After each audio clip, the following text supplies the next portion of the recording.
When you think of Route 66 Raceway, you think of speed. Records are smashed every year at this track, and even more could be broken today. Speed and ET records beware. Chicago just might be the quickest and fastest track on the NHRA circuit.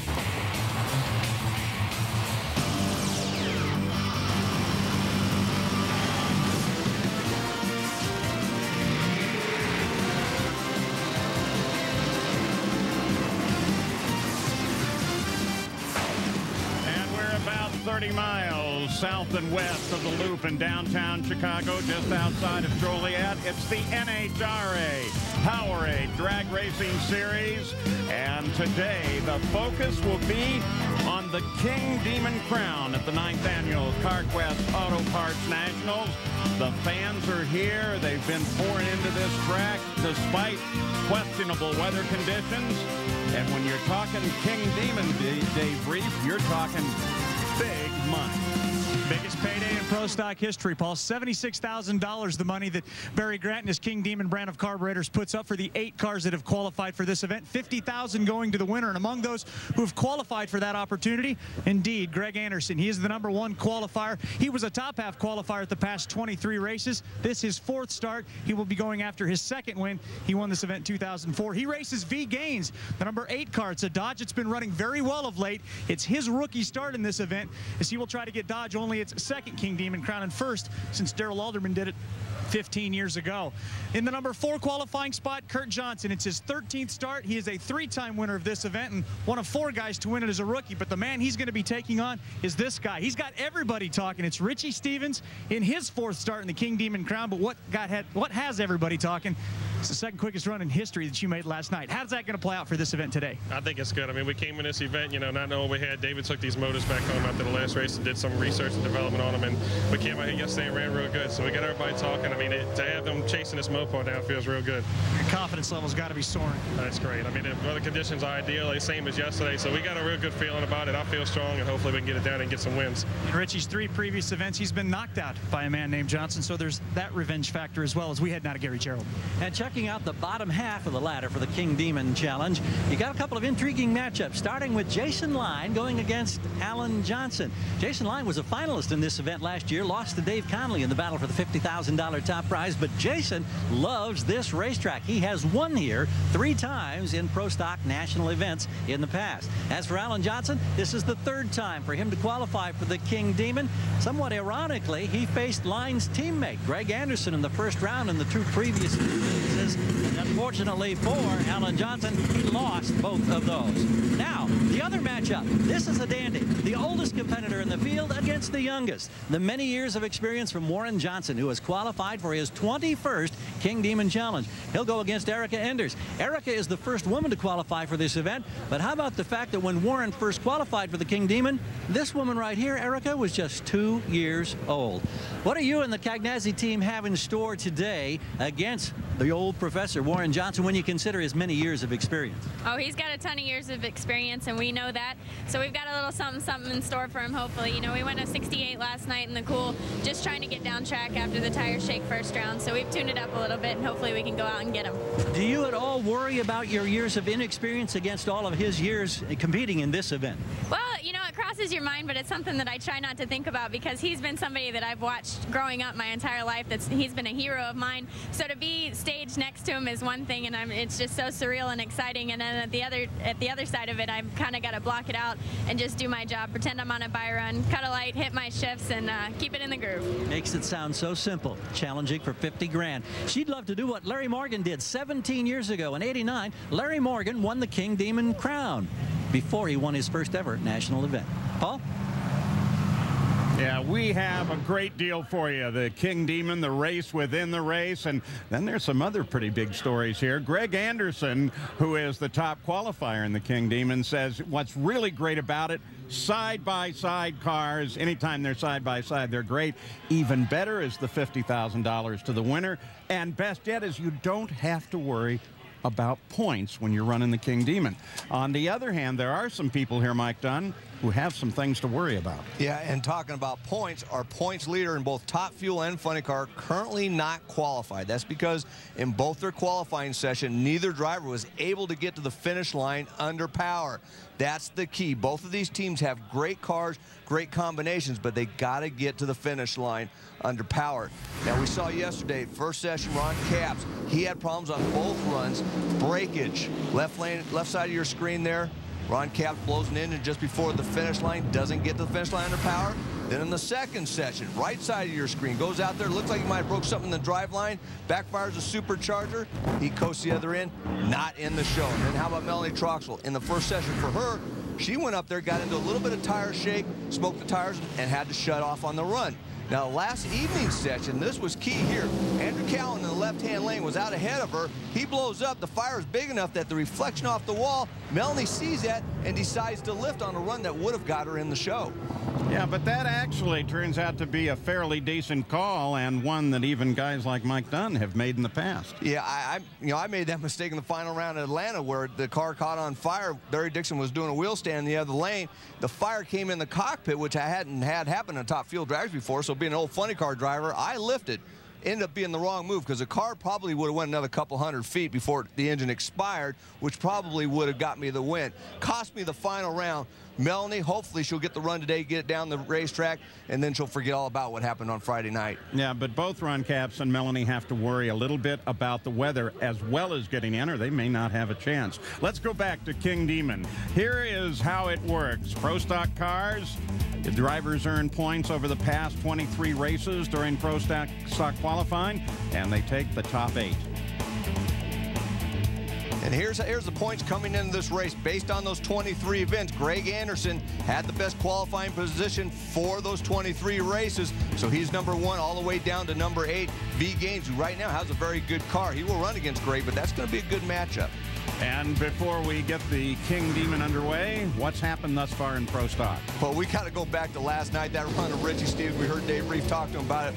What a pass by David Nickens and Richie Stevens. They said they were working on horsepower. They found the horsepower. 663, 207 miles per hour. The quickest run by a Hemi and a new track record to boot.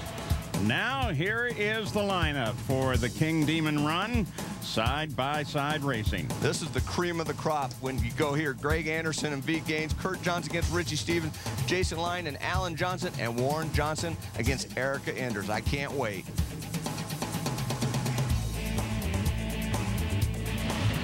Eight cars, 4 pair to start. Straight up eliminations. This is the King Demon Crown. $50,000 and the crown at the end of the run. Kurt Johnson and Richie Stevens are up first. Boy, and let's talk about the weather. 61 degrees. You see the overcast, 71 grains, 86% humidity, much more moisture in the air than last evening. Probably going to slow the cars down just a little bit, but the track temperature, 74 degrees, is tight. That means you're going to be able to hook these cars up very well. There's the winds as they come across the track, and fortunately they are fairly light. This is Kurt Johnson's 13th straight King Demon Crown start. For Richie, it's his 4th King Demon start. What a matchup. Richie Stevens, we saw make that pass last night, that 663. Obviously, Kurt Johnson can't take him lightly. David Nickens, his car owner, has really found some horsepower. Kurt Johnson, though, you can never count him out. He's a great racer. Right now, I think it's going to be all about getting the setup and getting those cars hooked up on the launch.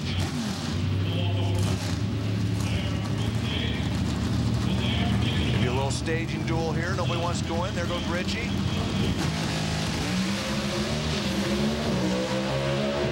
Guy's pretty much dead even off the start. And it's Richie Stevens. Richie Stevens takes the win with a nice run over Kurt Johnson. He runs a 667 to Kurt's 669. Now that's side-by-side pro stock racing the way we like to see it. Kurt Johnson had a slight advantage off the starting line, 0.02 of a second. That's basically dead even off the start for us drivers. But Richie Stevens, that horsepower through the middle of the racetrack and on the other end, pulls away and gets the win. Both cars saw a little wiggle early in the run, but straightened them right out, right down the middle of the racetrack. And Dave Reef is standing by down at the starting area. With David Nickens, how much concern did you have for the changing weather, the fact it's raining? You guys are pretty much the first cars out on the racetrack today. Well, it's huge this morning. A great difference in the racetrack than it was last night. And, you know, Richie did a great job of driving the car. It started rattling the tires. He got right through it. So that shows what a great driver he is. Validation, too, that last night's second quickest run in history in qualifying is no fluke either. So that'll bring up Jason Line and Alan Johnson. Jason, his second start ever in the King Demon. Alan's third appearance. We talked about the fact that Jason Line just loves this racetrack, and you know his teammate Greg Anderson never winning here in the national event here. He did win the King Demon once, but Jason just loves making runs here in Joliet. Most of these guys love the track surface here. Well groomed, well kept. Red light. Wow, by 2/1000 of a second, he missed it. Just Alan Johnson knew he had to get the jump off the starting line. Normally very good on the lights. Just missed it a little bit by 2/1000 of a second. That's not much, but doesn't matter. It's red. He's going home. And so the win goes to Jason Line with a 669, 206 miles an hour. And remember, too, Mike, we're in the middle of third session of Pro Stock qualifying as we run this elimination. Yeah, and really, I think right now the only one that's probably got to worry about that is Warren Johnson. He's your number 14 qualifier. Everybody else in the King Demon Crown race is 10th or better, and the conditions right now, like I said, are a little bit worse than they were last night. Some of the guys may be able to improve, but it's going to be tough. I want you to drive this thing like you stole it. Let's go forward. Drive it like you stole it. Well, we've got communication set up, hopefully, with Looking Erica. Good. Right straight up. Looking good. Looking good. Looking good. Just a touch left. There you go. Right on up. Just a touch left again. Right on up. You look good. Right up. Right on up. Right on up. Right on up. Okay. Go ahead and set your brake pressure. Let's get set. Heard them talking about setting that brake pressure. She sets the pressure about 300 pounds after they pre-stage that light. And then they roll it in with that 300 pounds and hold the button to basically hold the line lock. So when they smash on the throttle pedal, that 300 pounds of pressure on the front brakes holds the car from rolling through the lights. When they let off the clutch, it releases everything, lets the engine go to where it needs to go and start on down the racetrack. Tommy Lee, a former Pro Stock driver on the Line Tour. Youth and exuberance, and old age and treachery would be the line. Boy, what Warren knows and what Erica wants to do.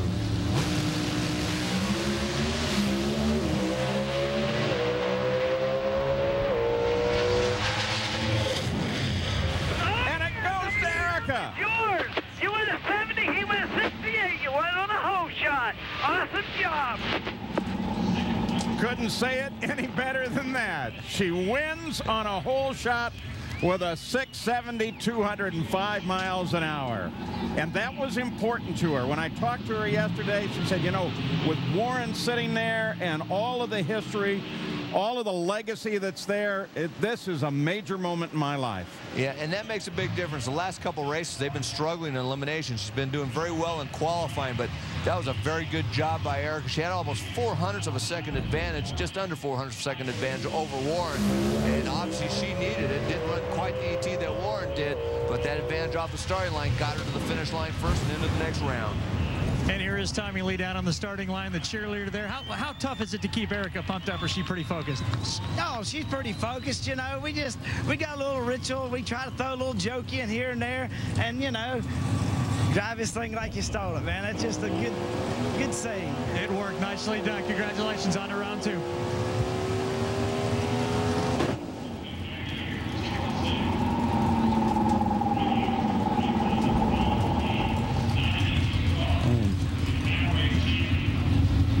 Greg Anderson, his fourth consecutive King Demon Crown start, and V Gaines. Boy, this is going to be a major moment.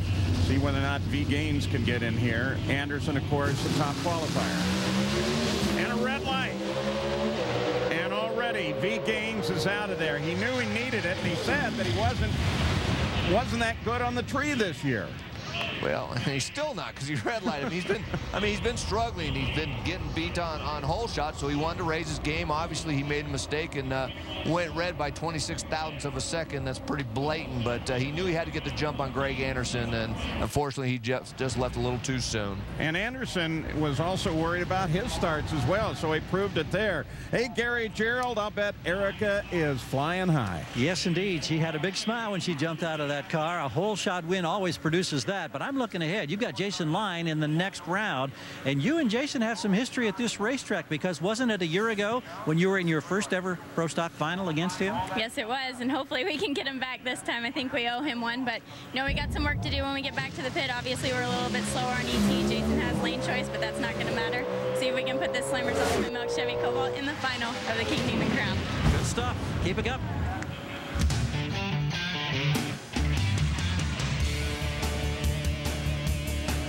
So we have the quickest Pro Stock car field in history, and the King Demon Crown solidly underway.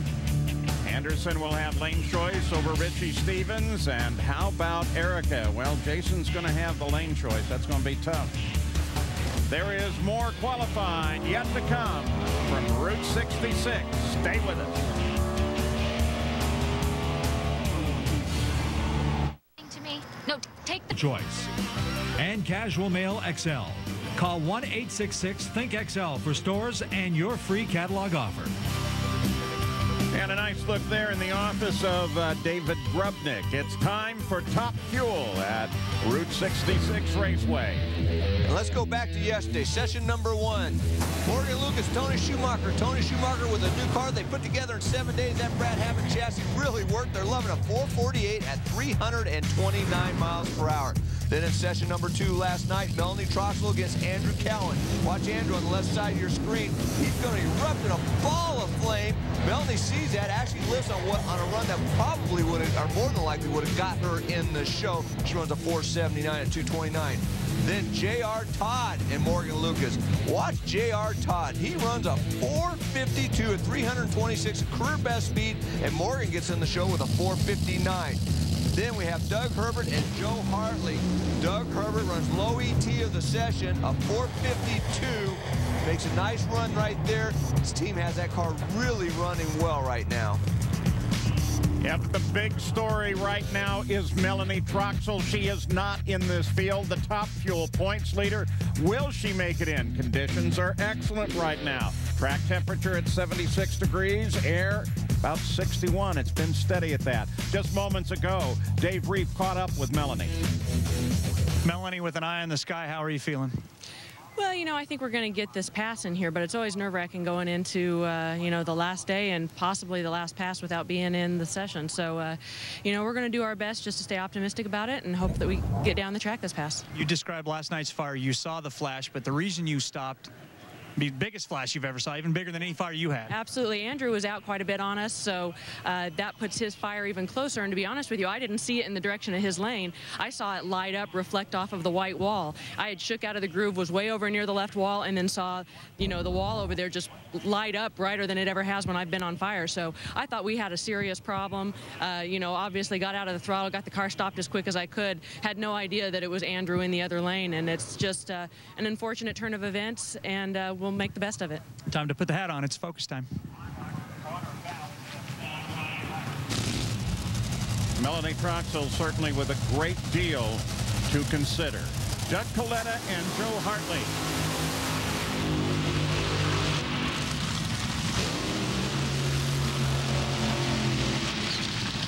And just a few minutes ago, it was Dave Grubnick and Hillary Will in this third session of Top Fuel qualifying on board Grubnick.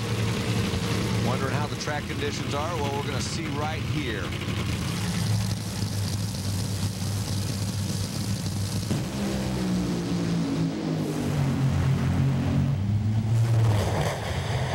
Well, good pass for Grubnick. That'll put him up to third overall, so he jumped up. Yeah, moves him up to that number 3 position. He ties with Doug Herbert, 450 with a 7. Doug Herbert's number 2 because he ran slightly faster, 317 to David's 315. As you go on board with Hillary, she makes a nice run of 454, but her 453 from yesterday is their best run. As we look at the standings, Tony Schumacher up top of that 448. You see Doug and David right there, all the way down to Hillary Wills 453. On the other side, you have Larry Dixon with that 454 last night, all the way down to Scott Weiss on the bump with a 467.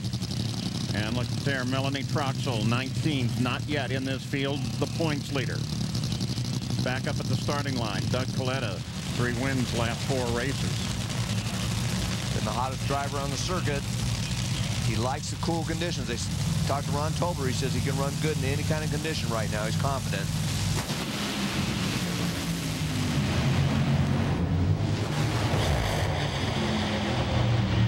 And for Coletta, that will move him up. Improves on his time, is now second quick. Moves from 4th up to 2nd with a 4:49. And for Hartley, moving up from 17th to 14th, that 4:61's a career best.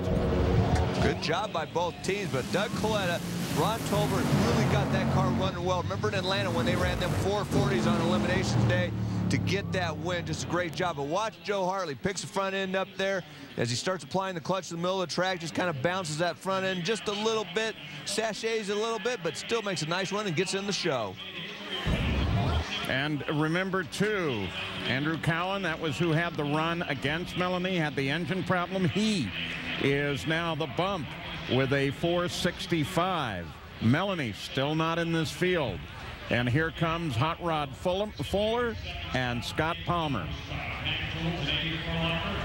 Hot Rod from in his early years in nearby Waukegan, Illinois, on Chicago's North Shore. Scott Palmer hasn't qualified for a race yet this year. Of course, we're with the NHRA at Chicago. Coverage tomorrow of the CarQuest Auto Parts Nationals. NHRA today at 11:30, and then the finals at 7 o'clock tomorrow night. Don't forget Englishtown.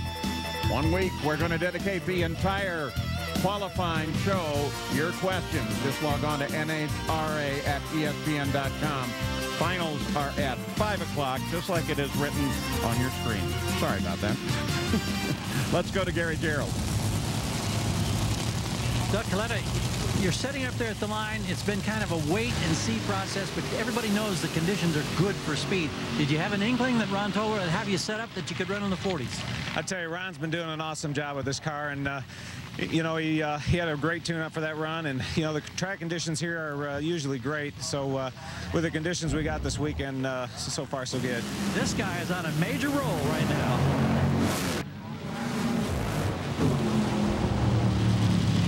Doug Coletta. I'll tell you what, he has just had a remarkable season the last several races. We want to show you the points. And how will it change if Melanie doesn't make it in? Well, if Melanie doesn't qualify and Doug Coletta is able to go ahead and win, you get 100 points for winning, so he would leave here with the points lead. That is Hot Rod Fuller.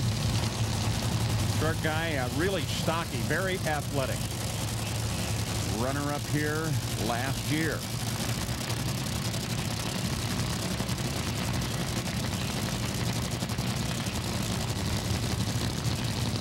Quick note, guys, on Lee Beard, the tuner for Hot Rod Fuller, the fastest funny car in this facility's history, 333 miles an hour by Whit Bazemore, tuned by Lee Beard. You know, Lee Beard is not one of the shy guys when it comes to tuning a race car. He's going to give Hot Rod Fuller probably a 440 pass. We'll see how it sticks to the racetrack.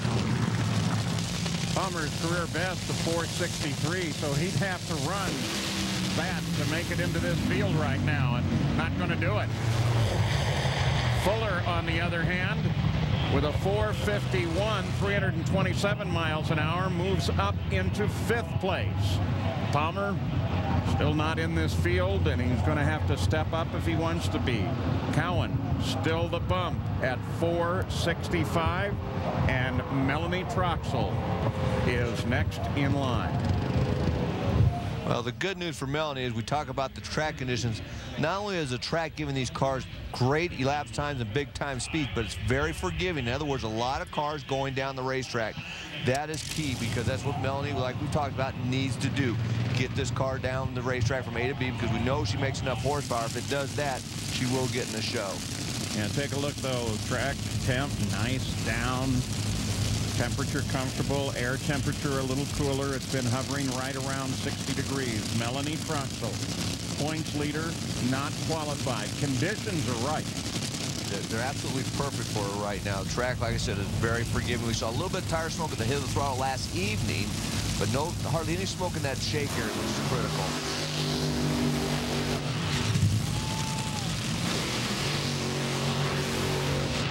Route 66 is a track that is always very well groomed. Just a slight bump. For Ben Marshall, it's a new top fuel car. He's the test driver, at least for this weekend, for Team Coletta, because Brady Calavito had a family emergency and had to head back home. Yeah, actually Ben's a test driver for Team Coletta. This team came out, it's a new one. Brady Calavito was going to drive for it, but the family emergency took him away. Ben Marshall went over there, or they actually came over and asked Ben if he'd be available. Troy Buff is the driver that's supposed to be driving this thing. He was going to get his license. He raced a top alcohol dragster, but with the rain in Topeka the Monday after, he wasn't able to make the required runs to get his license upgraded. Are you keeping up with this, Paul? I am. So basically, Ben Marshall's over there now. He got the opportunity, but he had to get it okay from Conrad because he has other job duties over there as far as hospitality and marketing. And Connie said, sure, go ahead, kid, have some fun this weekend. And he's got to thank him for that, because right now he's in a nice top fuel dragster. And you couldn't get to Conrad fast enough. But the real story is Melanie Troxel. Will she make it in? Everything is working in her favor right now. There was a question that the weather would be open enough to get even these qualifying runs in. I almost got to believe only a mechanical problem will keep her out. Track conditions are really good. I'd be surprised if they miss a setup.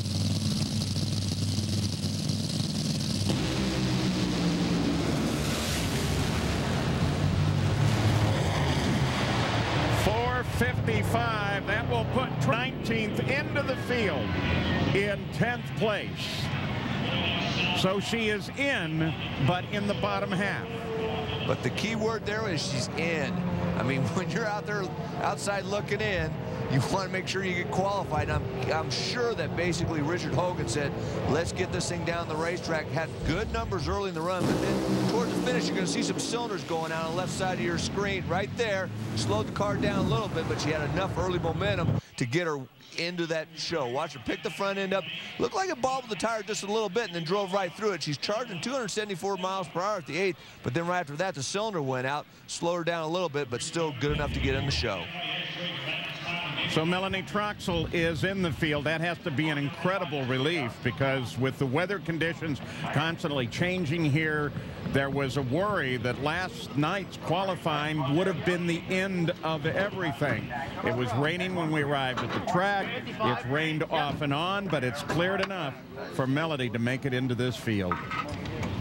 Look at that sky, though. There's still the possibility of rain here.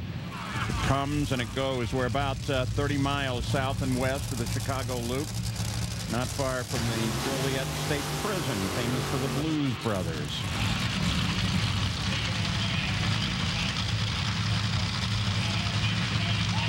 Down at the starting line with a much happier Richard Hogan, who just jokingly told me that if they didn't qualify, he wasn't giving me an interview. Well, here he is. You guys are safely in.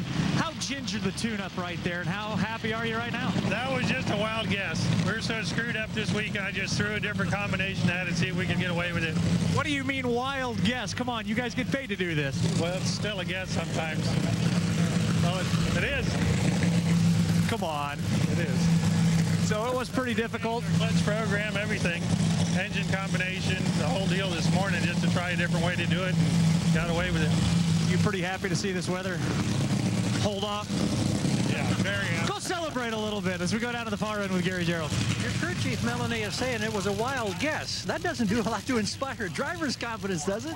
Well, I think that's why he doesn't tell me a whole lot before we go up there, because it's just better not knowing. But, you know, we hate going into that third session not being in like that. That's such a huge relief off for everybody with the Skullshine team. Evan's out here this weekend, and we have so many great companies that stand behind us that you hate to take a chance leading the points not to get in. But for Matco Tools, Gates Belts and Hoses, Valspar, everybody that stands behind this team, we're in the show. I think that's solid, so now we can go out and work on that race day setup. Number 10 at the moment. And there's Mike Strauss. Stroudsburg, his career best, 462. He runs a 466, and that will not get him in the field, even though it improved him a couple of positions. He jumps from 20th up to 18th. Bradshaw now the bump with a 464. So the monkey is at least off Melanie's back for the moment. The question remains Ron Capps. Funny car points leader is still not in. Back at the CarQuest Auto Parts Nationals at the Route 66 Speedway. Here comes Brandon Bernstein with a couple of wins this year, and Scott Wise. Brandon Bernstein uncharacteristically in that number 14 qualifying position. Only ran a 461 last evening. This car's really been running very well. That number's not indicative of what they could do. Obviously, crew chief Tim Richards right there. He's going to try to step this thing up and at least get in the top half of the field. Right now, he's got to run quicker than a 453 with a 9 to do that. And this car is more than capable of running that kind of number. Bernstein is in at 14. Scott, who DNQ'd the last race, is not in. He sits at 20th, and he has to beat that 464. Position 16 currently occupied by Bradshaw. This is a car that is capable of getting in the show. It's ran some times in the high 450 range, but they struggle from time to time. They've got a 467 best coming in here this week, and they're going to have to step it up just a little bit to get in the show. Whoa. Brandy gets all over the place, and Scott gets a fire. And who knows what's on the track now. No change for either one, of course, with those runs. Wow, and that was a surprise. We were talking about the track being so forgiving. The fact that Tim Richards and Brandon Bernstein went out there and spun the tires, probably shook it a little bit in that right-hand lane. You know, they've had such a good handle on that car up to this race. That is a big surprise. A couple of different views for you. Let's see if we can tell what happens. The car launches here. Yep, you see it going the tire shake, the back end washes out, and it just gets loose, just loses that contact on that big Goodyear tire, and it just can't grip. Even as good as the track is here at Chicago, it's just not going to hold when you're trying to put 7,000 horsepower, and that tire is cupped on the bottom like that when it starts shaking. The right side of your screen, look at Scott Wise. I mean, that thing had cylinders out, and then it starts pushing head gaskets out, and then all kinds of fire and oil, and unfortunately, you know, it's bad news and bad news. I mean, he blows it up, and he didn't get in the show. Here's what it looks like on board. We'll kind of jump through that.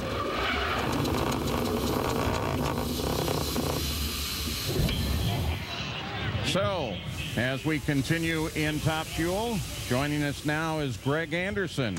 Greg, how are you? I'm doing great, guys. Still alive. Yeah, cool. And you're looking pretty good in King Demon. You'll take Stevens on next. Yeah, we take on that big mighty Mopar. He ran awful good last night. We know what kind of competitor he is, what kind of driver he is. So I got my hands full, no doubt about it. I've got a great race car this weekend. My Summit Pontiac's flying. We had to make an engine change to Jason. His wasn't quite running up to par, so we swapped the bullet out in it. And thanks to Mother Nature, looks like we got her done in plenty of time, and we'll be ready. It looks like you guys could come up with an all-team final here if it works right. Well, that's certainly how we've dreamt it to be, but we got two tough competitors in our way. We're just going to have to go out and do our job. If we can do that, party down. Yeah, Greg, I noticed you got lane choice against Richie Stevens. Does that make a big difference, do you think, at this racetrack? You know, Mike, I'd like to think it does, at least psychologically, but so far it's proven that it really doesn't matter. We've got a great racetrack out there. Both lanes are wonderful. It's kind of either feast or famine in these conditions, Mike. You either just set the world record or you shake the tires, and it's a very, very fine line, so you got to be careful not to go over the edge. And he did great last night. We did good this afternoon. I'll bet we'll both do good here in a little bit. And be interesting to see. Thanks very much for joining us, Greg. Jason, who has wins here, and Greg, who does not. Sorry about that, buddy. Okay, I can't go in that pit ever again, but so what? You know, what can you say? It's Route 66 Raceway. We'll be back. The NBA Final. There's Morgan Lucas, who had a top alcohol dragster win here in 03. In the lane, there's Tony Schumacher coming off that #1 qualifying run from yesterday. 4:48, #1 qualifying, 5 events this season, but he has 0 wins, Paul. And for Tony Schumacher, though, this track has been very, very kind. We take you back to the fall race last year. Schumacher, right side of your screen. And for Tony Schumacher, that set the record 4:43 with a 7. Tony Schumacher brought out this brand well, actually not a brand new race car. They took and cut the back half and the front half off, took the driver compartment, shipped it off to Brad Hammond, put a new front half and a back half on, and when doing so, they actually moved the engine position, moved it a little bit farther forward, because we've seen the problems that this team has had with smoking the tires and shaking. Crew Chief Alan Johnson thought, well, maybe this will help that tire work a little bit better with the way he runs the race car. So far, I mean, he made a great run yesterday in the first session. He was on a decent run last night, and then something broke before the finish line. Morgan Lucas right now, we've seen in the past couple races, been hurting a lot of parts, but he looked clean yesterday. He ran that 4:59 to give him the number 12 position. Right now, they're going to try to step up and get in the top half of the field. In fact, when he ran that number 12, he bumped Melanie Troxel out, but she is back in the field.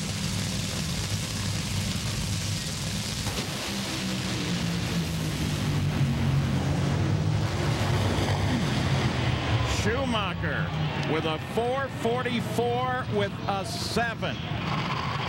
What a year he's had for sub-450s. Coming in 4 of 6 races.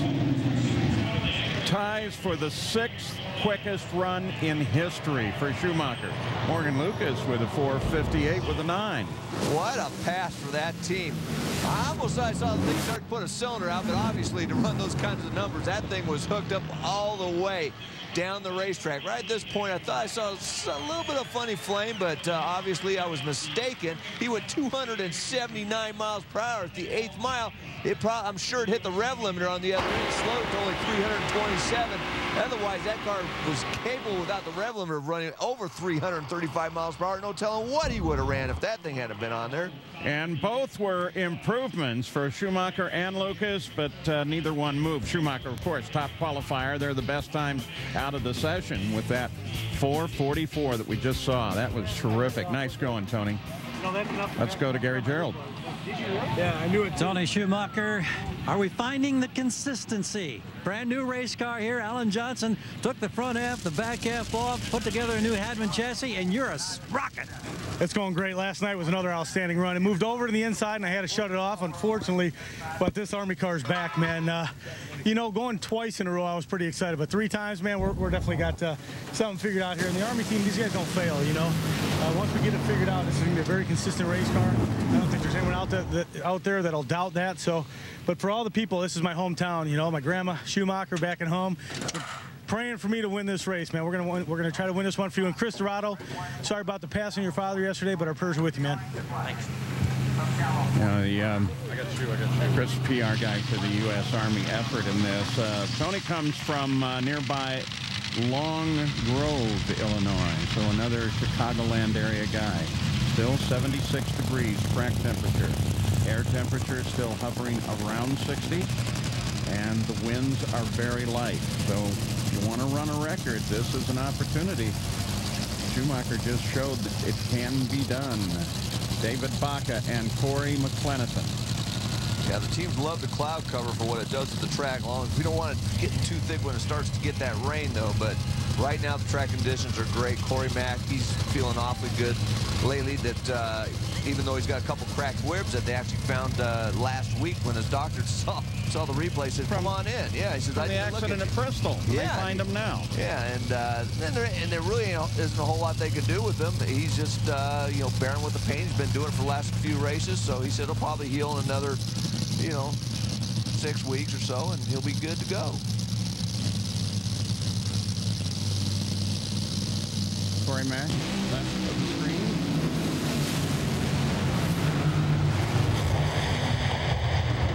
Baca with a 450.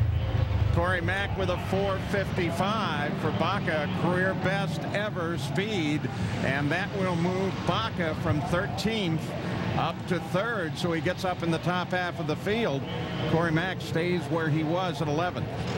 Wow, great job by David Baca and the team. His crew chief Rick Hinkleman put a great tune-up on it.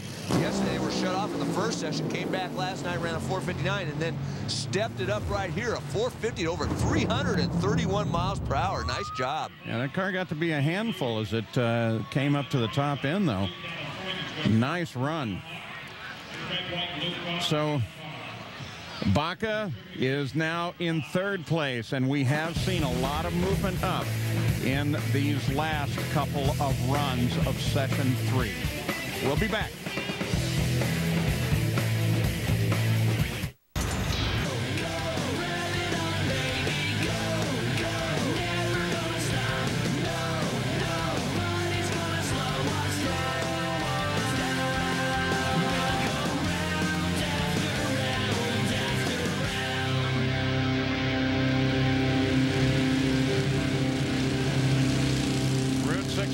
Raceway, some light sprinkles of rain. Rain has moved in and out of the Chicago area throughout the day and has a lot of the racers here on edge. But if you're going to have rain, this would be the facility to do it. As Rick Stewart says, yeah, we got a little rain coming down because it is a wonderful, wonderful facility, both for the fans and for the teams. Let's go to Gary Gerould. David Baca making a little change there in the teaching my son. Teaching my son, baby. Got to bring it up the next generation. Bring up How about this? You're number 3 right now. It's a 50 and at 331 plus miles per hour. Have you found something here? Hey, you know what? This old group's starting to get it there, Gary. I tell you, 331's good for us. We've been real close to that 330 number. You know, this thing went out there. It has a little bit more in it. This is one great racetrack. Raindrops are coming down. Number 3, running on Mach 1. Hey, CSK Pro Shops, TBE, National Tire. He's so excited he can't even come up with... battery. I'm sorry, guys. Alan, where's my script? Thank you, Gary. All right. At least you know he's happy. So with light rain coming down, let's go. Well, we were going to go back up to the starting line for a moment. The fans, though, they sense that the rain is going to get a little heavier. And so now they head down at least to get under the grandstand, maybe get another cold drink and a dog. Let's go to Dave Reef. You know, down with Ron Capps, one thing Ron doesn't want to see on the windshield or on the side of tow vehicles, or for that matter on the windshield of his funny cars, these raindrops that are coming down. How much anxiety does this bring on extra? Well, it's a lot, you know, but what are you going to do? I'm riding the track with my wife, and she's used to me being just aggravated, you know, stuff like this, but you can't control it. And we had some parts breakage yesterday, and just things that happen, and they just happen to happen the 2 days we needed to get in the show here. And it's unfortunate, but, you know, the Brute guys are grace under pressure, and if the rain will stop again, it's been touch and go, we'll be okay. I'm not that worried. What's going on with the car this weekend? Well, we broke the reverser last night, but the first run we had an internal problem with the motor that broke, and we think that it may have fractured something in the reverser. We're not sure. It had, you know, 40 runs on it, and you keep an eye on this stuff a lot. Everybody looks at everything real close, but he got out there right where at this track especially, the motor's coming down and trying to lock up with the clutch, and it's the utmost load that the cars see at half track, and that's when it decides to let go. And so we had a couple of boomers. You know, it's just part of the deal. I've learned to just not worry about it, and that's all we can do. Did have one personnel change everybody has noticed. Has that had an impact on this team? No, not at all. In fact, the guys that were doing clutch, you know, Ed was a great guy with our team, and obviously we're going to miss having him around, but you know, he trained his people well, and the parts that broke, I mean, it's just stuff that happens, and I got the utmost confidence in this crew. It's you know, I'm trying to be a leader, so to speak, with these young guys, and inside I'm trying to bottle up this anxiety that we just need to get in the show. If we can get one more run, I'm sure we'll get in. It's just I'm trying not to make them nervous by showing my nervousness. Ron Capps, of course, on pins and needles in the Ed. He refers to Ed Saraska's former clutch guy. Little incident behind the scenes. He's been let go, has actually resurfaced as doing the clutch now on Doug Herbert's Top Fuel team. And it's hard to find a good clutch guy, you know, and that could be critical because that car's been very, very consistent, and the clutch guy is very critical at making a car consistent, making sure that that thing goes in there consistently. He's also the guy that puts that reverser in there. You know, Ron said it didn't have any effect on it, just something that they missed, but, you know, it kind of makes you wonder.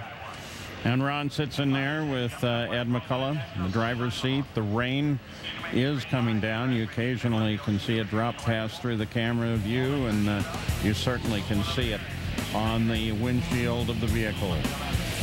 Rain. We don't want that word bear, Rick. Don't do that. So will they get it dried out? Will Ron Capps get his shot? The points leader in Funny Car is worried. Now what's he putting in there?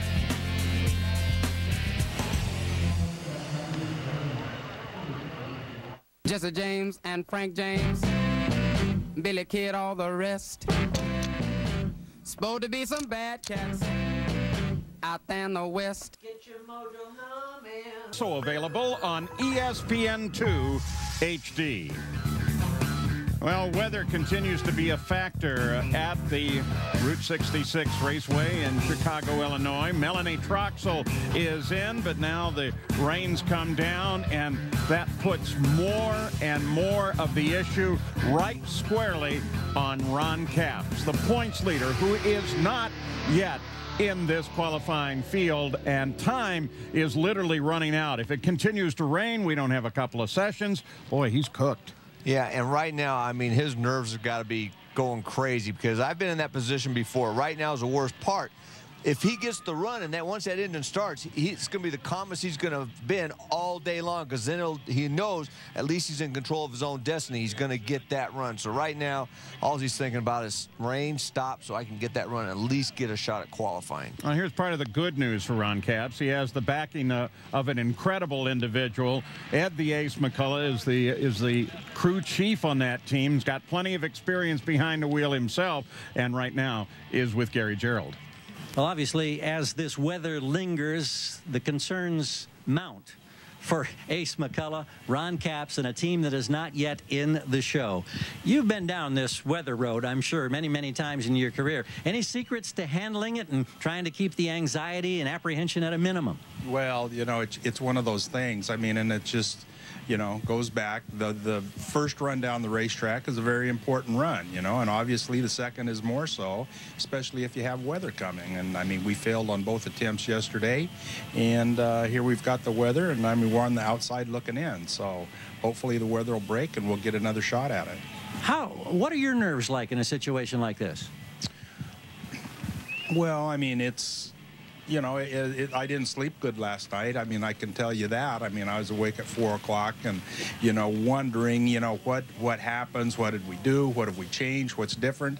I've gone back through run after run after run, and I mean, there's really nothing different. I mean, yesterday, the first run, we had a problem with the engine, and, you know, we lost that run. Then we came back, the thing was going okay, and it broke a reverser. Well, when it breaks a reverser, the engine goes, you know, to 9,500, and it throws the rods out of it, and we obviously lost that run. So, I mean, there was parts failure there, and, I mean, it's one of those things, and, you know, our bubble didn't burst, it exploded. What do you do as the chief and leader of this team to keep your driver, your crew members, and everybody from getting too antsy? Well, there's nothing we can really do. I mean, everybody's on pins and needles. I mean, you know, as we all are. You know, we just have to, you know, knuckle down and look and double check our stuff and make sure that when we drag it up there to this next run that everything's right and the way it should be, and it'll go down the racetrack. I have to ask you about a personnel change that's been made since we saw you all in Topeka. Your clutch man has now gone over to the Herbert camp. When something like this happens in the middle of a season when you're #1 in points, is it unsettling to this team? Well, not really. I mean, the media makes too big a play out of this. I mean, there's things that happen within these teams that really needs to just sort of stay amongst the teams. And I mean, I know you're doing your job by asking the question, but it's really nobody's business what goes on. So I'd just as soon not talk about it. And we'll certainly respect that. Thank you. Hopefully that the weather improves and you can get rid of some of those anxieties. Well, hopefully we'll go out there, go down the racetrack, be in the show, and race tomorrow. It sounds so simple. Don't know what's more frustrating as Wayne Dupuy and I share some time down here on the starting line, the fact that it just spits and doesn't just rain or start or stop. Yeah, right. It just keeps on drizzling. We're really not getting wet, but it won't stop and it won't start, and it's just not going to let us make any runs right now. But it should let us make a couple runs here in a bit. We'll just wait and see and wait it out. Is it putting a damper on your weekend? You guys have been so solid. #4 qualifier, got a 450 out of the gate, a 452. Does it bother you much, though? A little bit, not too bad, but you know, the 450 shot it off a little early, and the 452 he shut it off a little earlier, you know, and it showed like it was going to run some 449. So that's what we're trying to do, is just get another solid run underneath us. We were just talking about how this season has progressed for this team, and you just told a great story about all the odds that this team has overcome. Yeah, it's amazing, you know, and my injury and different team members going, and it's just we're starting to get the team together, and you know, my injury's getting better. I'm probably about 85–90% right now, and I'm feeling a lot better and starting to do a lot more things. But the tire, and you know, it was just frustrating, you know, not be able to test, and just trying to get it all together, you know. This is a team that started the year with 12 hard card credentials. They came here with 2. You've got a new hard card credential standing back over your shoulder here. Ed Saraskis is a clutch guy. What does he bring to this team?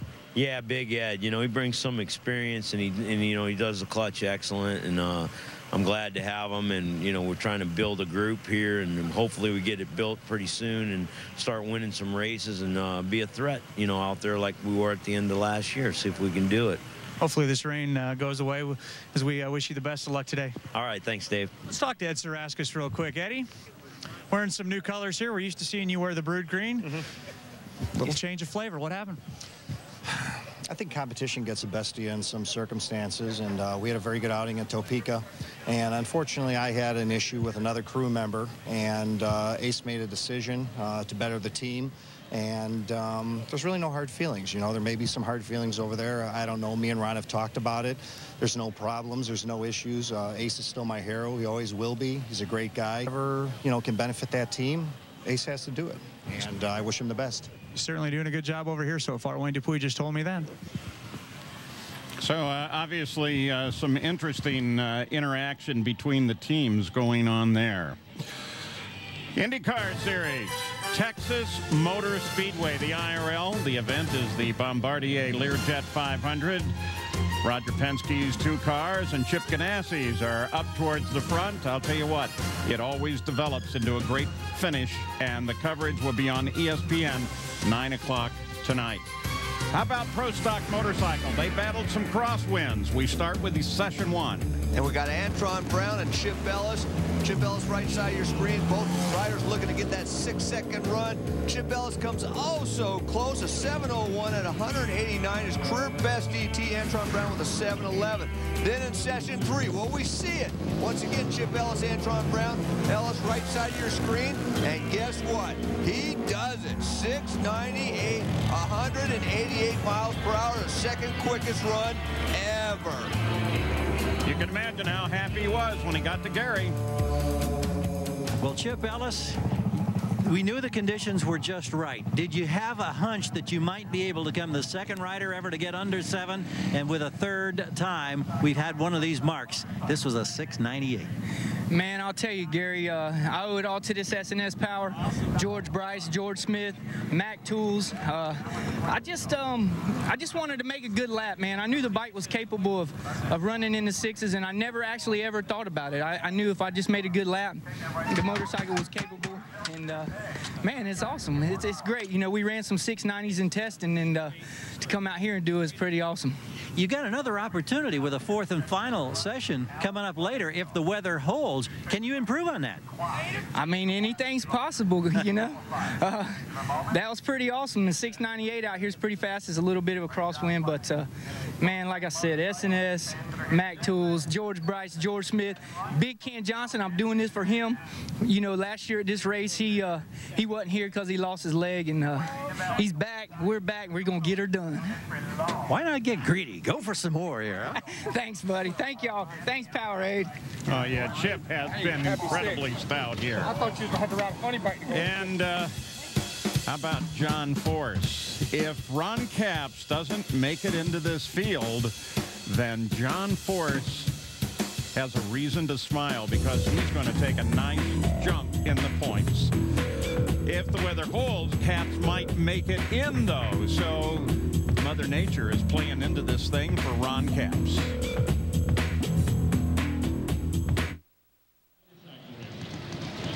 Well, here at Chicago, with Saturday rain sweeping through the area, gives us a chance to take a look at some extra footage and coverage from the Friday night qualifying. Pro Stock Motorcycle, Matt Gudera and Michael Phillips.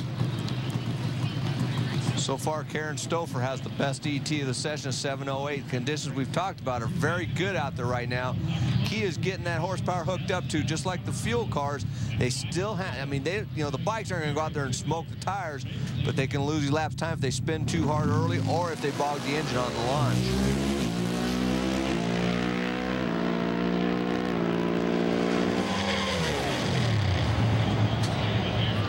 7:11 for Matt and a 7:10 for Michael Phillips. Moves him to 9th and to 10th. Phillips 9th, Gudera 10th. Let's go to Gary Gerould. Well, J.D. Tonglet, you're on a 7:13, and right now you just got bumped out of the field. Did you ever believe you'd be seeing these kinds of numbers for these bikes? Well, the bikes are getting faster and faster each year, and that's what we need. But I mean, it's kind of heartbreaking that we're on outside the bump right now. But you know what? We'll get this Screaming Eagle Vance & Irons Harley Davidson tuned up for tomorrow, and we'll see what happens. Tell us about the wind conditions. It's a little windy out there. I felt it a few times. It kind of laid over a little bit in the run, but that might have scrubbed off a little bit. But we'll get it in there tomorrow. All right. Wish you well. Thanks. And now the question, Mike Dunn, is do we see a run in the 6s? Well, like we talked about before, the conditions are right, but, you know, getting the setup on these things is very critical. I mean, you have to have the horsepower. You got to get the jetting right with, you know, with the good air. You want to get enough fuel in there, and you got to get the setup right. You got to get that bike to launch hard early, and I mean, we can definitely see it, but it's going to have to be, you know, what we call a perfect run. Everything's going to have to be just right. And if it comes, it might come from Andrew Hines. He's done it before.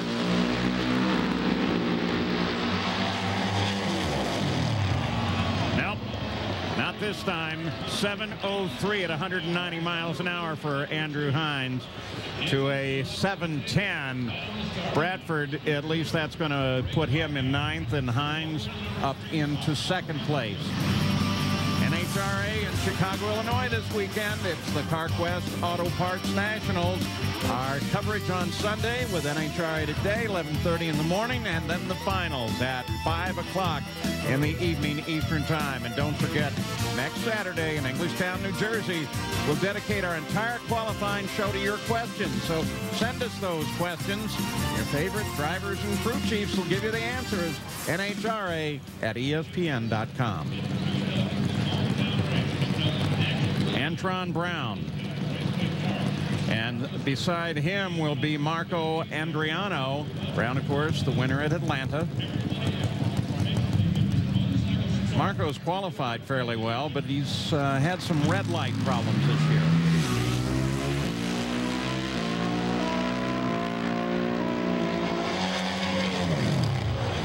Antron with a 7:07. And Marco a 7:13 at 183 miles an hour. Antron Brown up to 3rd place. Let's go to Gary Gerould. Checking in here with Andrew Hines, who moves up to number 2 in qualifying. Terrific run at 0:03. But, of course, chasing that Suzuki U.S. Army team has been a handful thus far this year. Do you feel like you're gaining on them, Andrew? Yeah, this Screaming Eagle team is making some improvements. You know, we're starting to show a little bit of improvement here and there. It's giving me some pretty good confidence going into each qualifying day and each race day. We're just trying to go out here and win some rounds for this Screaming Eagle Vance & Irons team. And we're in Joliet, Illinois. It's real close to Harley Davidson, so we got a bunch of people down here. What is the likelihood that somebody can get into the 6s before this weekend's over? It's very likely. The weather conditions are optimum for it, and we just need this headwind to turn around. That'd make a lot of people go in the 6s. Yeah, crosswind, headwind, it's working against them, definitely, Paul. And here is Angel Sampey and Joe DeSantis. They are 8th and 9th, respectively, at the moment. Joe DeSantis, 64 years of age, actually won a modified Eliminator 32 years ago with a 4-speed. Now he's on the bikes trying to get his first Pro Stock motorcycle win. Had a good run the first session, but right now it's all on Joe. Yeah, but you get an idea there maybe of Joe what the crosswind does. Did a little lean off to his left. The wind would be coming from right to left as you look at it right now. Angel now has the quickest Suzuki. She moved up to 3rd from 8th with that run. Yeah, look how much the camera bounces way down the track. That's the wind moving it around. You know, being a straight crosswind, look at it, boy, look at Joe have to really lean that bike on the other end as we take a look at Angel launching off the starting line. Remember, you look at her, wow, yeah. She really had to move around to keep that bike going straight. Now she's got it going pretty good through the middle. Now the wind's going to catch her, you know. Basically, the bike launched and moved around. She did a great job of handling that, and then she had to deal with the wind down track, and she still makes a very good run. There's that wind for you. She fought the bike at the start and the wind at the finish. Chip Ellis and Matt Smith.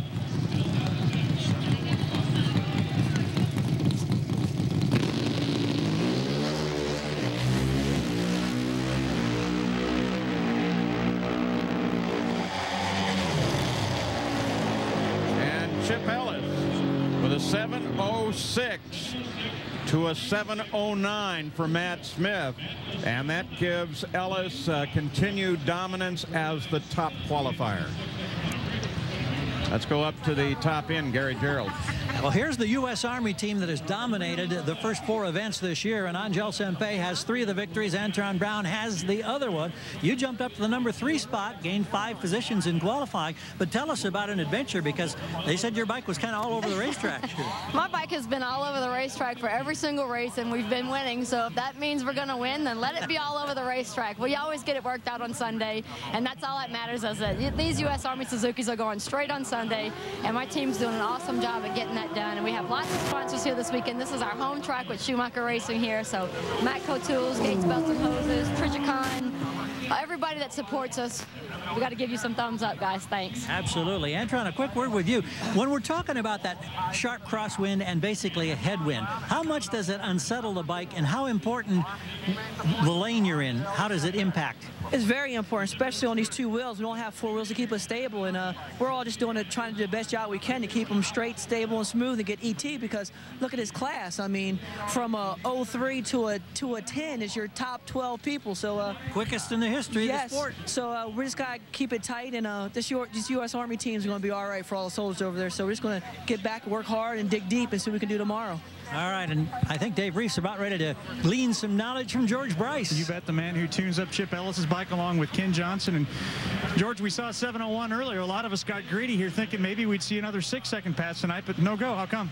Well, the wind is really blowing hard right now, and sometimes when it gets cold, you get a little bit out of your window of tunability, and we don't test in these kind of conditions, and I really didn't think we would go a lot faster because of the wind, but I heard Chip just barely fuzz the rev limiter a little bit, and I saw that Matthew didn't take off good. It was hard to watch both of them at once right then, but it's cold, and we run good when it's hot. So if it warms up a little bit, it'd be good for us. But hey, we're still number 1 qualifier. Thanks, guys. Still opportunities tomorrow as well.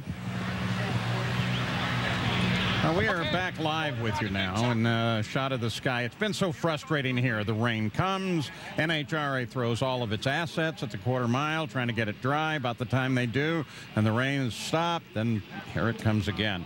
So they've not yet made decisions about what they're going to do with the rest of the day, but if we get any more after we go off the air with you here, then it'll be updated later on ESPN2, and of course tomorrow on NHRA Today at 11:30 in the morning in the East. Now we want to give you some updated standings. Again, note through 3 sessions in Pro Stock Motorcycle, that amazing run by Chip Ellis. There are 9 V-twins in this field, which just happens to be the quickest Pro Stock Motorcycle field ever. So the potential certainly is here for some really great racing, Mike. Yeah, and you can see just some great runs. Karen Stouffer, 7:08. She's been very consistent this year, all the way down to Gino Scali with that record-breaking bump spot of 7:11 on a Suzuki.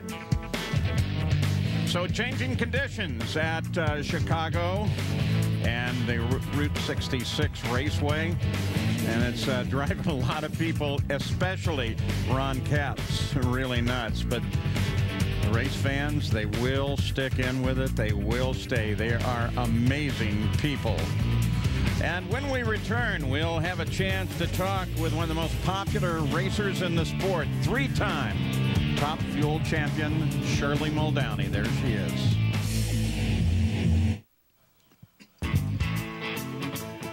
Well, as you can see, they're making every effort they can to get this track going again. And from the grandstands, a surprising number of people considering the cold breezes and the wind here. And you got to give them credit that both the NHRA hangs in there and so do the fans. Let's talk with a legend now. We go to Gary Gerould. Paul, we talk about legends of the sport, and without question, this woman qualifies on all counts. We do not use the term legends loosely when you're talking about Shirley Muldowney. The championships, the pioneering way you broke through, you dominated Top Fuel.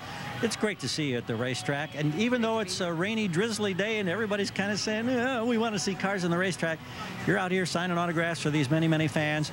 You still get a thrill from that, and the contact and the action and the love that is shown to you and the respect. We're in awe of that. How about you? Well, so am I. Fans have had I've had a nice following my whole career. I wouldn't trade it for anything. I wouldn't change a thing. They've been pretty good to me. In fact, the fans made it possible for me to stay in the sport when we were unsponsored from '91 till 2000. So it says a lot for the fans. You wear the pink, of course, the Strivectin colors for Dave Grubnick. Your husband, Ron Tobler, is the crew chief for Doug Coletta. Hillary Will is kind of an offshoot of the Coletta camp. You've got ties to so many people in Top Fuel. How do you handicap them thus far into the season? Well, you know, when you think about it, I'm up on the starting line, and it's kind of hard for me to lose. I could root for a lot of people, but and they're all good cars. It's quite a stable that Conrad Coletta has going. And just if you could just see what happens during the week, very impressive, even to me. You know, but actually, I just stand up on the starting line, and I'm still in very much awe of these cars. I still get that feeling when they fire. It hurts a little bit not to be competing, but I see it from a different perspective now. So I'm able to root from the starting line and see a win from the starting line. Quite different. Obviously, frequently the question comes up about the gender and the females being involved, and now you're seeing the success of Melanie Troxel, Erica Enders is a blooming star, Hillary Will, whom we've mentioned, and the list grows, it seems like, every season. Do you get a special sense of satisfaction when you see them achieving accomplishments now in this very difficult competitive sport? It is difficult, and it is very competitive. But yes, I do get a kind of a nice feeling to know that I may have had something to do with that, or may have made it easier for all young racers to come into the sport today. I'd like to think that, you know, I made some kind of a difference there, but it's very impressive to watch these young people, especially the ladies, and go out there and be #1 qualifier. And Erica with her reaction times, very impressive. And Hillary, she's moving along up through the ranks. She's with a wonderful team. Ken Black is going to make sure that she has everything she needs, and Jim Oberhofer is going to make sure that it's set up right. So I don't worry about the ladies.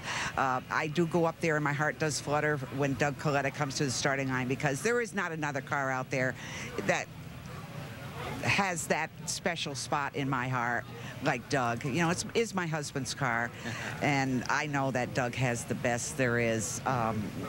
You know, I want to see him win a championship. That is my goal for this year, at the end of this year. It's always great to spend a couple of minutes with you, and we love your presence at the racetrack. Thank you so much. I love being here. Thank you very much. And we like having you as well. I appreciate that. Paul? And Gary, I'll tell you what else is great to see is just follow her through the crowd and see how warmly she is received. The great Shirley Muldowney. And speaking of greatness, still as a work in progress, how about Richie Stevens? Hey, Richie, how you doing? Good. How you doing? I'm good. The rain not helping anything today in the King Demon Crown. You're supposed to be facing Greg Anderson. He'll have lane choice. What's all this doing to you? It's holding out is making it making me antsy about it. We want to get up there and run that second round, especially with how well the car's been running this weekend. We took out Kurt Johnson in the first round, and we lost lane choice to Greg, but I'm really looking forward to getting up there and going a couple more rounds and getting that King Demon Crown. Richie, I want you to explain to me the difference between the beginning of the season when you were struggling, obviously, and then David Nickens comes in, and now it looks like, well, it doesn't look like you have tons of horsepower out there making those great runs. How much better does that feel based on what you were doing at the beginning of the season? It's a big weight lifted off my shoulders. I knew, you know, once he came in, it was going to take a little time to get things rolling, and obviously he's found something. He had 2 weeks off between the last race and now, and he did some R&D on the motors and got it up to par, and it's shown here this weekend. We got the #1 spot with a 663 and 207, and the speed just shows it for itself right there. We just got to get this red car up in the show. Hey, Richie, just before we go away, just want to check in. How is New Orleans now? Is it getting better? It's slowly. It's coming around. We're getting our houses and businesses back together, but I mean, it's still got a long ways to go. It'll be a couple of years before it's back to normal, but the city's got too much history and too much heritage to let it go. So the people, along with all of the FEMA workers and everybody else in the government, will get it back together. It's just going to take a while. Yeah, exactly right. And at least we don't have a hurricane up here right now, though. At times we thought it's been close. Thanks, Richie. Appreciate you spending the time with us, and have a good weekend. I appreciate it. Well, when we come back, we'll have qualifying for you. It will either be live or we'll have some recaps of stuff earlier, but it will be more Powerade NHRA drag racing.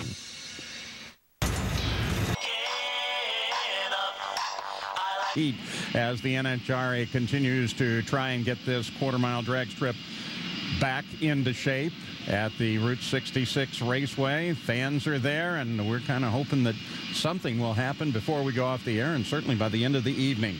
Now, we want to take you back to qualifying in Funny Car last night. The focus on Ron Capps. Well, it's still cold, 58 degrees. Lawson had his problems as he headed for the center line, tried to get it back, couldn't shut it down, but still he got the blocks.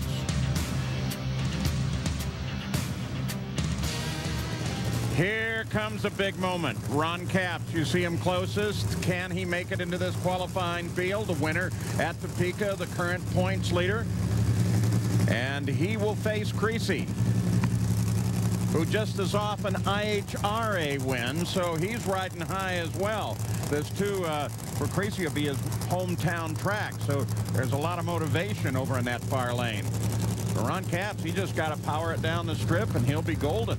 Yeah, so you got your basic match race here, your most recent winner on the IHRA circuit against your most recent winner on the NHRA circuit. Dale Creasy really wants to get this thing down the racetrack and qualify for this event. Like you said, Paul, it's his hometown track. Would love nothing more. Ron Capps just needs to get this thing down the racetrack under power, and get this thing qualified right now. And Capps won here in the fall race last year.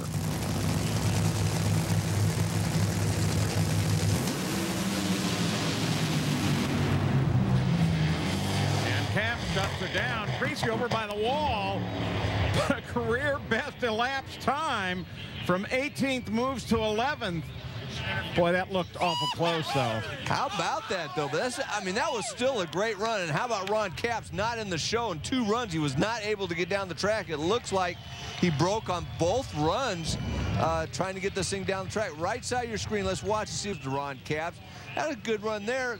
Oh, boy, the thing just backfired. The supercharger might have dropped an intake valve or something. Then Dale Creasy, wow, he got real close to the wall, but he didn't hit it, so that's good. All right, let's look at this. 30 frames per second. This is a normal camera shot here of both of these race cars. We're going to show you some stuff that we haven't seen. Ron Capps backfires that supercharger. Dale Creasy gets real close to the wall, and he actually shut it off early. Now, here's super slow-mo. This is 90 frames per second as we slow this thing down. And you can see a nice little flame pattern, a little crisp there as you see the backfire from Ron Capps, and you see Dale Creasy pull away. Now look at our new high-definition super slow-mo camera at 1,000 frames per second. You can see the individual cylinders firing. And boy, in the daytime, you can really see those tires, you know, squatting and moving down through there. It's just a great shot, and we're going to be using more of that as you see the camera right there. We're just having fun playing with that thing this weekend. Yeah, let's say it this way. We've got the technology, HD, 1,000 frames a second. It's cool. Thanks for your donation this week, Mike. That's where your money's going. We'll have more racing when we return on a cold evening in Chicago. It's Saturday night. And so it changes our bump to a 485. And that belongs to Jim Head. Best time thus far in this session, Again, we'll take a look at the best times. There's Ashley, and we probably can't say it too much. Air temperature is cold, and the track is colder as well. Let's go down to Gary Gerould now. Well, for a guy at a hometown track, a career best 83 puts a smile on your face, but you were close to the wall, it seemed. Yeah, I must not see as well as I think at night. I don't know. The car was going so fast, and it's a new tire for us, so I was kind of worried about that. But it got out there in the middle and kind of started drifting. I didn't want to jerk it around, so I didn't want to unload it. So I figured I'm not going to hit till after the finish line. We're going to go for it. Well, good stuff. Nice to see you making a run like that. Oh, it's great to do it at home. Thanks, Dale. Thanks. Yeah, that's a moment to be happy. Absolutely, without question. So the track temperature, good for power, little crosswind, but as darker it gets, the more that'll die down. You see track temperature 73 degrees, and that just means there's a lot of bite out there, so they can throw the horsepower, throw the clutch to it, apply, in other words, apply the clutch much harder from 200 feet to half track. That allows these cars to accelerate through the middle, and that's where they make most of their ET up. Two guys both off of BNQs at Topeka 2 weeks ago, Gilbertson and Del Worsham. That was huge for Worsham. He had such a great streak going into that.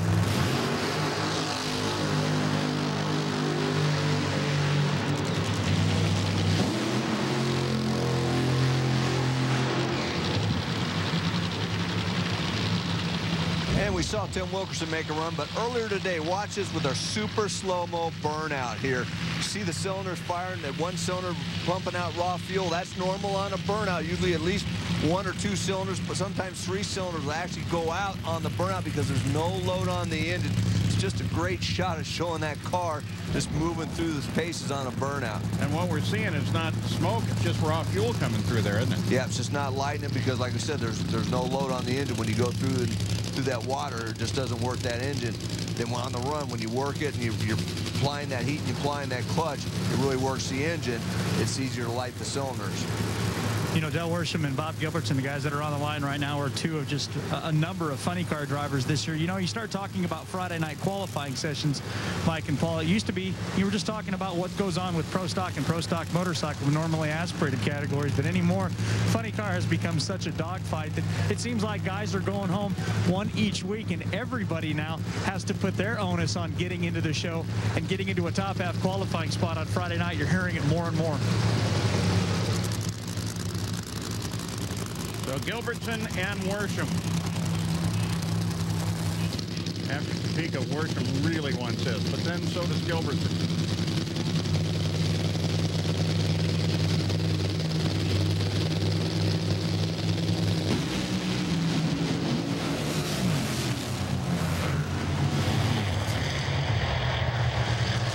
Well, it's a 480 for Del. Gilbertson gives it up early.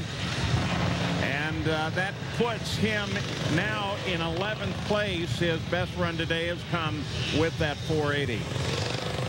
But at least we forget. Let's take you back to 2001, Mike. Yeah, I don't think the 480 run was what they were looking for. But back in 2001, this was definitely not what Del Worsham was looking for. Boys, he just blows that body off of the car. Just about 300-foot mark, run a special Mountain Dew body just for that race.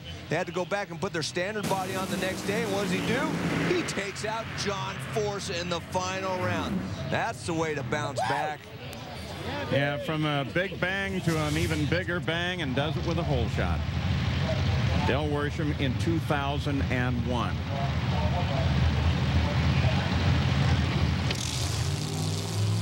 Jim Head, Tommy Johnson Jr. Tommy Johnson had hoped that they would have the new car ready to go. Remember, he had to switch back to last year's car because the new one he had was tiring a little bit early.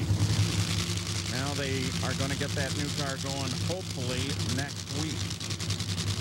They actually had the new car ready to go. They wanted to test it in Topeka, but the test session on Monday got rained out. So now they're going to test it, hopefully, on Monday after this race.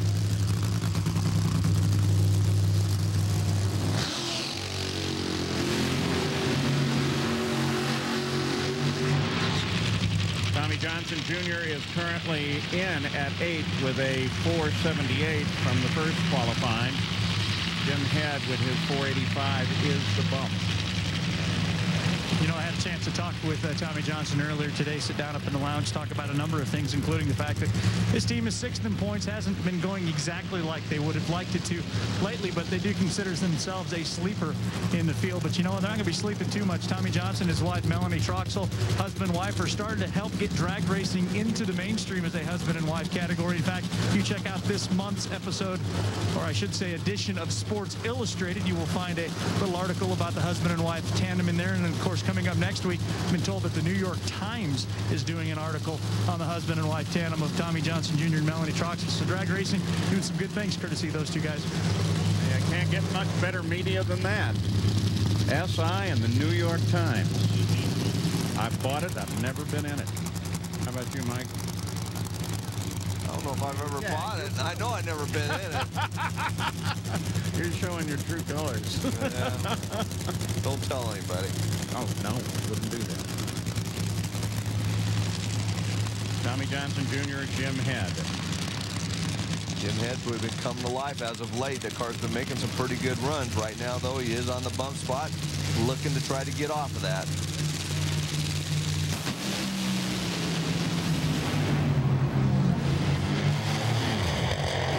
Both taking all the way down the track. Saw something come loose there. Career best elapsed time for Tommy Johnson Jr. Wow. #1 qualifying, 3rd quickest run in history for Tommy Johnson Jr. A 4:67 with a 328 miles an hour. Don Prudhomme is more than pleased with that. Boy, he's got to be happy with that. That is a great run by the team. He's run 269 miles per hour at the 8th mile, one of the fastest speeds we've ever seen at that point. Carries it on to a 4:67 at 320. There is hardly anything wrong with this run. Look at that, perfectly straight right down the racetrack. All 8 cylinders hitting perfectly, and TJ makes a fantastic run. Well, looks like we do have a chance. Yeah, nice going. Nice going, Snake. Let's go to Gary Jarrett. Well, bouncing back after that unfortunate end to a tremendous streak of qualifying, I think it was 97 consecutive events, didn't make the last one. How good does it feel to come back here and put an 80 in the books? Feels good. You know, last week was already, in Topeka was definitely tough to go out there and not qualify, but a lot of tough competition out here, a lot of great competitors, and it's just going to happen from time to time, and I know that. My entire career I've had times when we haven't qualified. But still, to go out running 480, that's a decent run. Hopefully it's good enough to qualify, and I'm looking forward to tomorrow and trying to improve on that. What do you think about that 67 that TJ just threw in there? Very impressive. I wish I could run a 467, but we will. Keep working on it. We'll get it. All right, thanks, Del.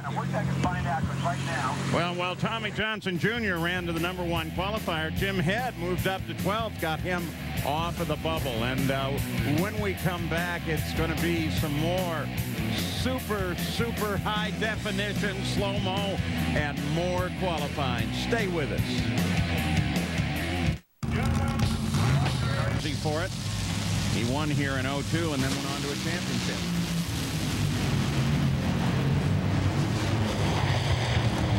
And for Larry Dixon, a 4:56. J.R. Todd, a 4:61. That keeps both of them in the field. Todd will be at 8th, Dixon at 10th as a result of the run last night, not this one now.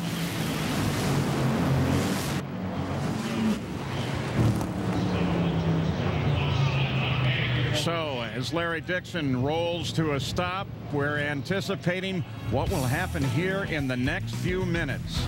Will Ron Capps make it into the field? We'll be back.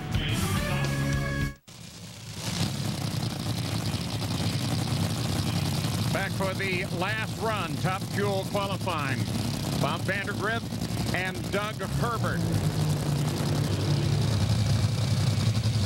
And Vandergriff, who won his last run here a couple of years ago.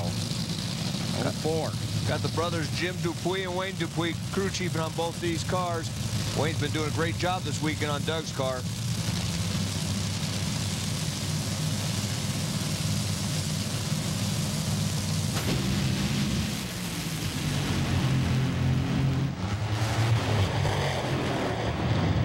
Well, both were in the top half of the field coming into this round. Herbert from the first session of qualifying, Vandergrift from the second, and they stay in the same position. Didn't improve with that. 4th and 7th. I'll tell you, Doug Herbert's team's been doing a good job all week, and 3 runs right down that racetrack. Looked like he might have a little bit of a backfire at the other end right at the finish line. Still under 454 at 321 miles per hour.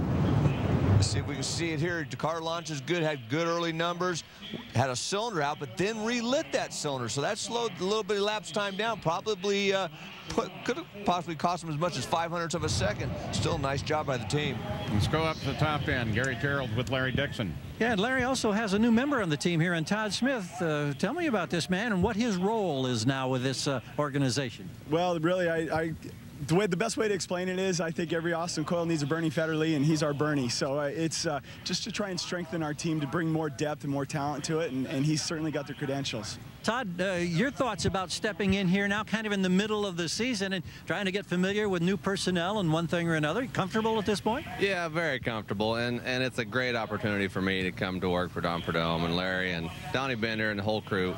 You know, it's a great group of people, very talented, and I'm glad to be a part of it, and the mix is good with Donnie and I. We've worked together before, so I'm looking for an easy transition, and I think it'll be great. Well, if there's anything I might suggest, help this guy with his baseball pitch at the White Sox the other night. He confessed that he bounced it in there, and he might need just a little bit of help. I don't know. A little more arm. I'm going to stick to my day job. Maybe a wise decision. So we take a look at the Top Fuel ladder presented by Lucas Oil. And some good matchups there. Grubnik and Troxel, both winners this year. On the other side of the ladder, also some good matchups. Doug Coletta, hottest guy on the circuit right now, going against Joe Hartley, Bob Vandergrift and Larry Dixon. That's a good matchup. And David Bach has been running very good. And Brandon Bernstein and Fuller and Corey. We want to remind you, whatever we don't get on, we'll show you the those who have not qualified. But whatever we are not able to get on in our time allotment here, we'll have updates later on ESPN2 and, of course, tomorrow on NHRA Today, presented by Lucas Oil at 11:30 in the morning. Yep, that's right. They're moving quick. It'll be Funny Car, their last session of qualifying when we come back. The NBA Finals on ABC. Today's Speed World presentation of the CarQuest NHRA Nationals, brought to you by Powerade. Sport is what you make it. And CarQuest Auto Parts, the professional choice.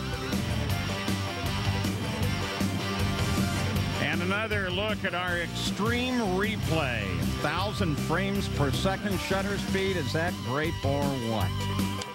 Man, see them individual cylinders firing. Look at the body, how close it is to the ground on the launch. That is something. Well, while we were away, Bob Bodie got into the field with a 480 and laid oil down, and that may have an adverse effect on our ability to be able to cover Ron Capps and get him, whether or not he will get into this field. Here's Bodie and Lee. Lee goes away at the start line.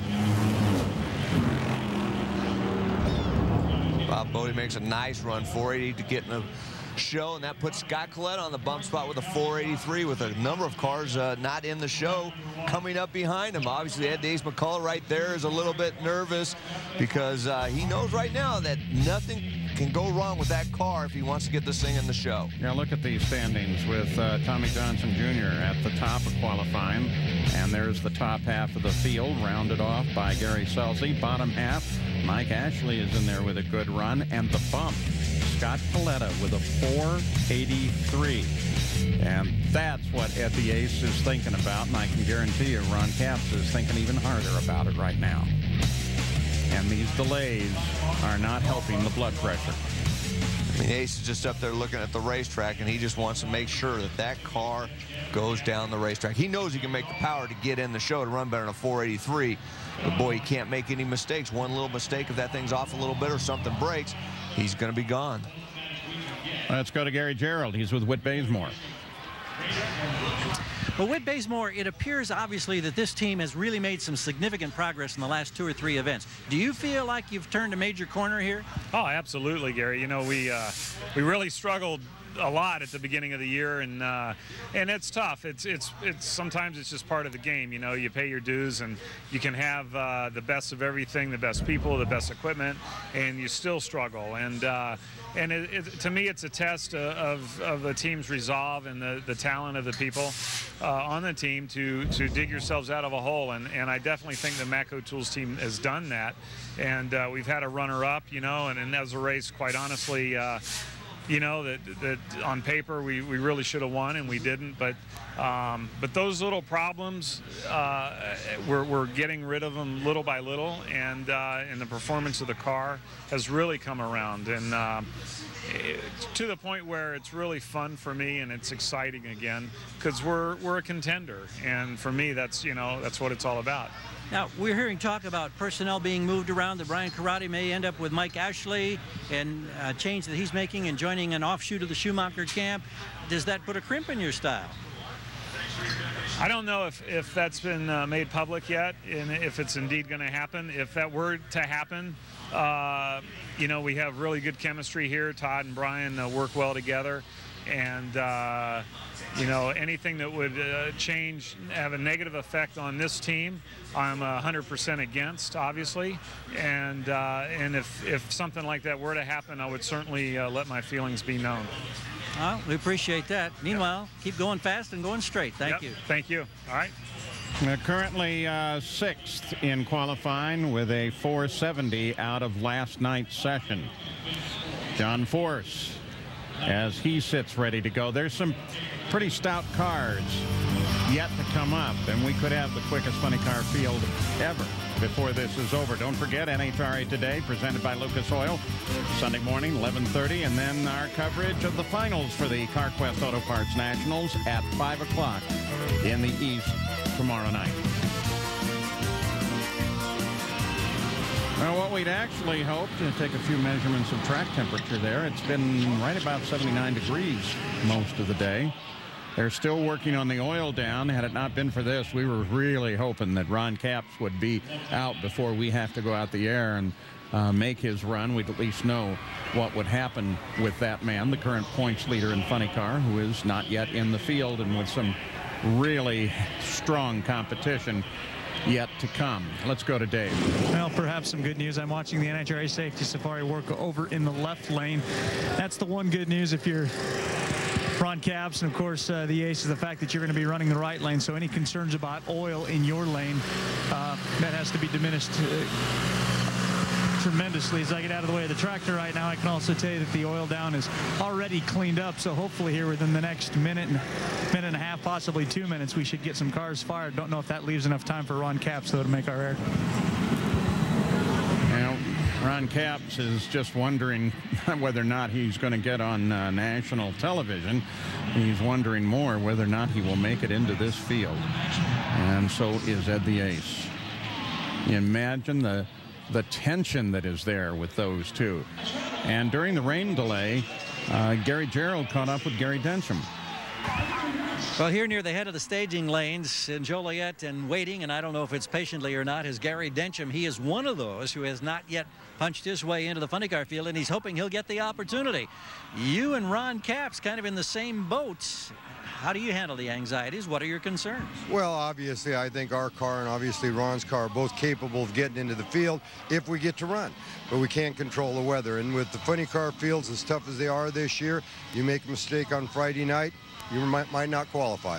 You're in a position where you are one of the lower budget teams, and you work basically on your own. You don't have teammates to bounce information and data off of. How big of a handicap is that for Gary Densham? Well, obviously, especially with the less number of runs that you get, it's going to be more of a problem. As you run during the weekend, you gather your own information, you hopefully get it all right. But, you know, if you've got a 2 or 3 or 4 car team like some of the guys do, obviously that doubles, triples, quadruples the number of runs that you get to look at and know what the track's going to do, and they're pretty much set up the same. It's going to be helpful to them, but, you know, that's just the way it is. You've also had a change in personnel. Todd Smith is no longer with this team helping you out.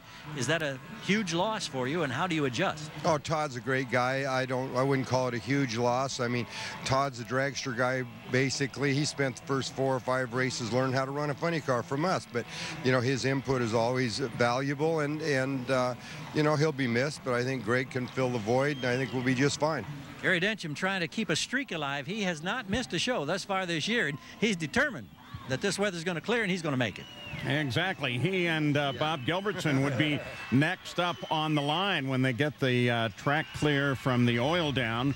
And neither he nor Gilbertson are in the field. They are currently 18th and 19th, with Dencham being 19th. The bubble is Scott Coletta, the bump 483. And that's putting the constant and ongoing pressure onto that man, Ace McCullough, the crew chief for Ron Capps, and of course Capps himself. Unfortunately, we're not going to be able to cover that run because we've reached the end of our allotted time. But Mike, Pressure City. A lot of pressure on that man right there, Ron Capps. But once that engine starts, it'll all go away. He'll just concentrate on doing his job. And hopefully for him, he'll be able to get down the track and end this show for tomorrow. He stays fairly calm in the cockpit. From Route 66, you have been watching the NHRA Powerade Drag Racing Series. Up next, it's the 2006 Road to Omaha Super Regionals. I'm Paul Page with Mike Dunn, Gary Gerald, and Dave Reed. Thanks for joining us. Join us again tomorrow. This has been a presentation of ESPN, the worldwide leader in sports.